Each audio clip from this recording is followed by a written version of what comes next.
seasonal allergies to food allergies. Dr. Peter Osborne with Town Center Wellness is here to talk about the latest research specifically for people with gluten intolerance. Good morning to you, and you become very well known in our area for helping a lot of people who have those weird symptoms nobody can figure out, and it seems to always be tied to some food sensitivity. First of all, I want to talk about why are food allergies on the rise? Everybody you talk to these days has some type of allergy, it seems like. Well, there's a lot of reasons why, but if we kind of boil it down, in the last 30 years we've had more changes to our food supply than in the last 10,000 years. Some of these changes are the genetic manipulation of foods that we grow, the plants that we grow. Some of these changes are the additions of chemical pesticides and herbicides. And so with all these fast changes, we haven't had enough time, our human DNA hasn't had enough time really to evolve to be able to tolerate a lot of these changes, and it makes us sick.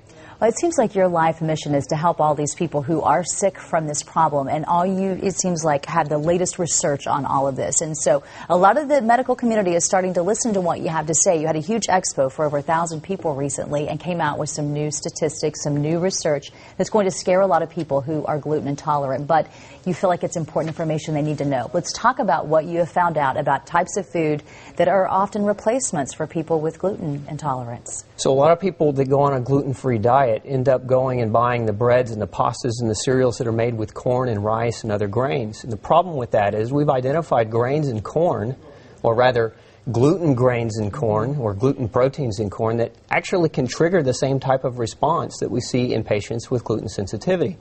And so the proteins are so similar that their immune systems will react equally to both types of grain. And so what happens is they go gluten-free, and then they eat a lot of corn products or rice products, and they end up perpetuating their illness. And this has gone on to even finding out more about different types of seeds and even beans that could be causing some health problems and these people with these intolerances? That's right. We've got a number of research studies that go back as early as the late 70s that show that there are classes of chemicals, like glutens is one class of chemical, but we also have another class of chemical called lectins that are found within beans and seeds. And these chemicals act very similarly to gluten in that they cause or can perpetuate leaky gut or intestinal permeability. And once this happens, when a person eats and they have leaky gut, they start developing food allergies to lots of different things.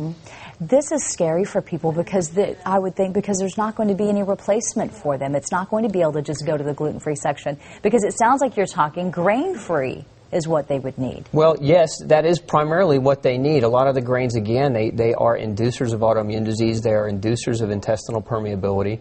And if we talk about seeds in general, all grains are seeds, and all legumes are seeds. And so from a common sense perspective, look at what Mother Nature created the seed for. She created the seed as a vesicle to protect itself from predators.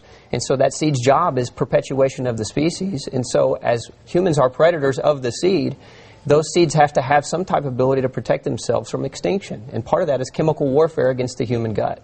And I have to say that you and I have done some stories through the years together on this, and you've been believing this for a long time about the different types of grains like corn and rice causing problems. And then when you get the flag from different organizations who are very upset about that, when your patients try to go grain-free, all of a sudden they are completely healed from all their problems. So I'm sure you're seeing in your own research that with your patients it's working. Yeah, we've got thousands of patients that have gone traditionally gluten-free and not responded. As a matter of fact, there was a study recently published. It was an 18-month study where they took patients on traditional gluten-free diets, and 92% of them wouldn't heal. And they went back, and they felt a little bit better, but they wouldn't heal. They measured gut inflammation markers and found that they just weren't healing on this traditional gluten-free diet.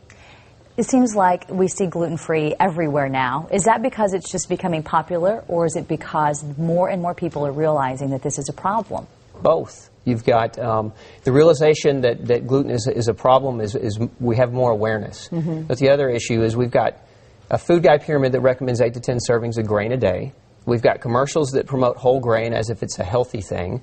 And then we've also got genetic manipulation of grains that has doubled the content of gluten over the last 30 years in our food supply. It's often hard to get a diagnosis for this, but you offer a DNA test that can really tell what's going on, and you can't deny DNA, can you? I mean, it doesn't lie, I guess. That's correct. If you have genes for gluten sensitivity, then the thing that triggers those genes to misbehave is ingestion of gluten. So the test doesn't measure whether or not you have an immune response, which is what traditional allergy tests measure. It measures whether or not you have the genetic propensity to react. And if you do, you need to avoid it. Well, it's very important information that you're getting out there, and I appreciate you coming in today to talk about this because, as you talked about, it's a problem that's becoming more and more prevalent because more and more people are realizing it. It's been tied to 190 autoimmune diseases, is that correct? That's correct. From gluten, just ingesting it. So you think more and more people are going to realize that that could be a cause of their problems? What do they look for? What do you mean, what do they look for? What kind of symptoms do they need to be looking for if they say, a doctor can't figure out what's wrong with me? That's what they look for. If they have doctors that can't figure out what's wrong, that want to prescribe medication that don't address the origin of the disease but only address the symptoms of the disease, then they're not really treating the disease, they're only treating the symptoms. So if you're in that kind of scenario where you have all these medications being thrown at you, yet you really don't feel better and the disease still persists, that's what you look for. That's when you seek out additional help. All right, Dr. Osborne, appreciate your time today. Thanks. Keep up getting the good